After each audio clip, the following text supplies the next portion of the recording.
ঘটনাস্থলীত উপস্থিত আছোঁ আৰু ঘটনাস্থলীত যিটো মাথাউৰিক লৈ আচলতে কালি প্ৰতিবাদ কৰিছিল প্ৰতিবাদকাৰীসকল এই মাথাউৰিটোৰ ওপৰত আছোঁ। কেমেৰা পাৰ্চন গুদিনে দেখাব। আচলতে মোৰ বেক চাইডে এয়া চাওক ৰাস্তাৰ যিটো মাথাউৰিৰ অৱস্থা, বিশেষকৈ JCB আৰু ডাম্পাৰ আৰু ট্ৰেক্টৰ। আচলতে এই মাটি অবৈধভাৱে যিহেতু এইটো ৰাস্তাই বা এই মাথাউৰিটোৰ ওপৰেদি এছাম ভূ মাফিয়াই এইদৰে ইয়াত ব্যৱসায় কৰিছিল আৰু তাক লৈ প্ৰতিবাদ কৰিছিল। আচলতে ৰাস্তা অৱৰোধ কৰিছিল, অৱৰোধ কৰি এইফালেৰে গাড়ী মটৰ যোৱা বন্ধ কৰি দিছিল। আচলতে গাড়ী মটৰ বুলি ক'লে ভুল হ'ব, যে ট্ৰেক্টৰ আৰু ডাম্পাৰ।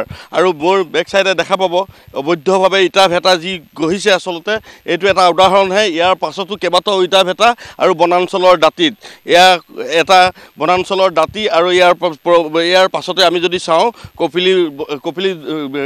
কপিলি হেৰি পোৱা যাব, নদীখন পোৱা যাব।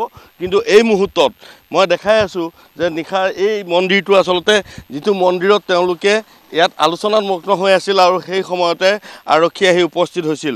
এই মন্দিৰত প্ৰথম অৱস্থাত যিহেতু আক্ৰমণ কৰি গোটেই গাঁওবাসীয়ে এই মন্দিৰটোত একগোট হৈ তেওঁলোকে পৰৱৰ্তী যি পৰিকল্পনা সেই পৰিকল্পনা তেওঁলোকে অটুট ৰাখিছিল।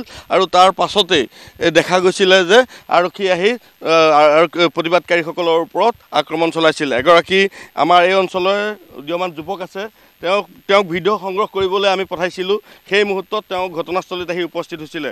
কি দেখিছিলে প্ৰথম অৱস্থাত আহি কি দেখিছিলে? ঘটনাস্থলীত মই অহাৰ পিছতে ইয়াতে পূৰা মানে মানুহকেইটা গোট খাইখিনি মিটিং কৰি আছিলে। তাৰপিছত আৰক্ষী আহিছে। আৰক্ষীক মানে এটা লেডিজ আছিলে, তেওঁক আবদ্ধ কৰি সিহঁতে ৰাখি দিছে। তাৰপিছত আমাৰ কেইটামান সাংবাদিক আছিলে, তেওঁলোককো মাৰপিট কৰিছে, এটা বাইক ভঙাই দিলে আৰু মোৰো মোবাইল আছিলে, মোবাইল লৈ ল'লে। পাব্লিকে মোক আনিখিনি এইখিনি ৰুমত বন্ধ কৰি ৰাখি দিছে অলপ সময়ৰ কাৰণে। কিমান আছিলে এয়া মানুহ? প্ৰায় 200ৰ ওপৰত আছিলে। হাতত তেওঁলোকৰ কিবা অস্ত্ৰ আছিল? অস্ত্ৰ মানে লাঠি আছিলে আৰু কাৰো জোঙা আছিলে।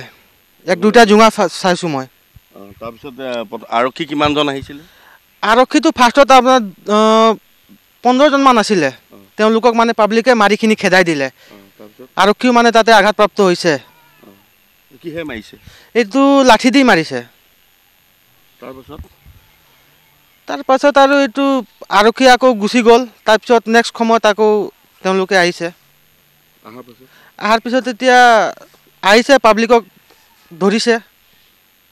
প্ৰথম অৱস্থাত তেওঁলোকে কিয় প্ৰতিবাদ কৰিছে? এইটো ৰাস্তাক লৈখিনি প্ৰতিবাদ কৰি আছিলে। ইয়াত ডাম্পাৰ আৰু JCB দি মাটি খান্দি আছিলে, ফৰেষ্টৰ ৰিজাৰ্ভ মাটি খান্দিছে। এইটো পাব্লিকে মানা কৰিছে, তেওঁলোকে মানা নাই। এইটো কাৰণে তেওঁলোকে এইটো ৰাস্তাটো ব্লক কৰিছিলে, ব্লক কৰি প্ৰতিবাদ কৰি আছিলে। মাথাউৰিৰ ওপৰেদি ৰাস্তাটো বেয়া হৈ গ'ল, এইটো কাৰণে গাঁৱৰ মানুহ প্ৰতিবাদ কৰিছে। তাৰপিছতে একাংশ লোকে এইটো প্ৰতিবাদকাৰীক বেলেগ এটা ৰূপ দিছে। বেলেগ এটা ৰূপ দিছে। তৃতীয় পাৰ্চন আছে, মানে থাৰ্ড পাৰ্টি আছে। এইটোতো আমি এতিয়া ক'ব নোৱাৰোঁ।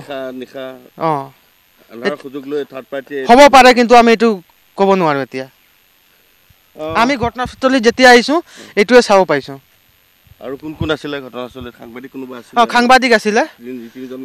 3জনমান আছিলে। সকলোকে আক্ৰমণ কৰিছে। আমাৰ এটা R9ৰ এইটো জিতেন্দ্ৰ তিৱাৰী বুলি তেওঁৰ বাইকো ভঙাই দিলে। অমিত পাল তেওঁক মাৰিছে, এইটো সাংবাদিক। নিশ্চয়কৈ ইয়াত আচলতে প্ৰতিবাদকাৰীসকলে তেওঁলোকে যিটো আচলতে মূল উদ্দেশ্য, তেওঁলোকে কৈছিল যে ৰিজাৰ্ভৰ মাটি কাটি ইয়াত অবৈধভাৱে JCB ডাম্পাৰ আৰু ট্ৰেক্টৰ লগাই এই মাটি এই মাথাউৰিৰ ওপৰেদি লৈ যায়।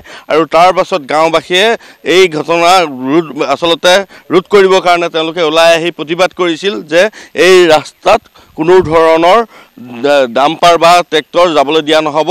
ৰাস্তা বুলি ক'লে আচলতে এইটো এটা মাথাউৰি, সেই মাথাউৰিৰ ওপৰেদি কোনো ধৰণৰ গাড়ী যোৱা নহ'ব আৰু ৰিজাৰ্ভৰ মাটি কাটা নহ'ব। তাক লৈ যিহেতু তেওঁলোকে বাধা আৰোপ কৰিছিলে, তাৰ পাছতে একাংশ লোকে উত্তেজিত হৈ আৰক্ষীৰ ওপৰত আক্ৰমণ কৰিছিল। আচলতে ইয়াত থাৰ্ড পাৰ্টি কোনোবা আছে আৰু তাৰ পৰিপ্ৰেক্ষিততে আচলতে এইদৰে ঘটনা সংঘটিত হ'ল।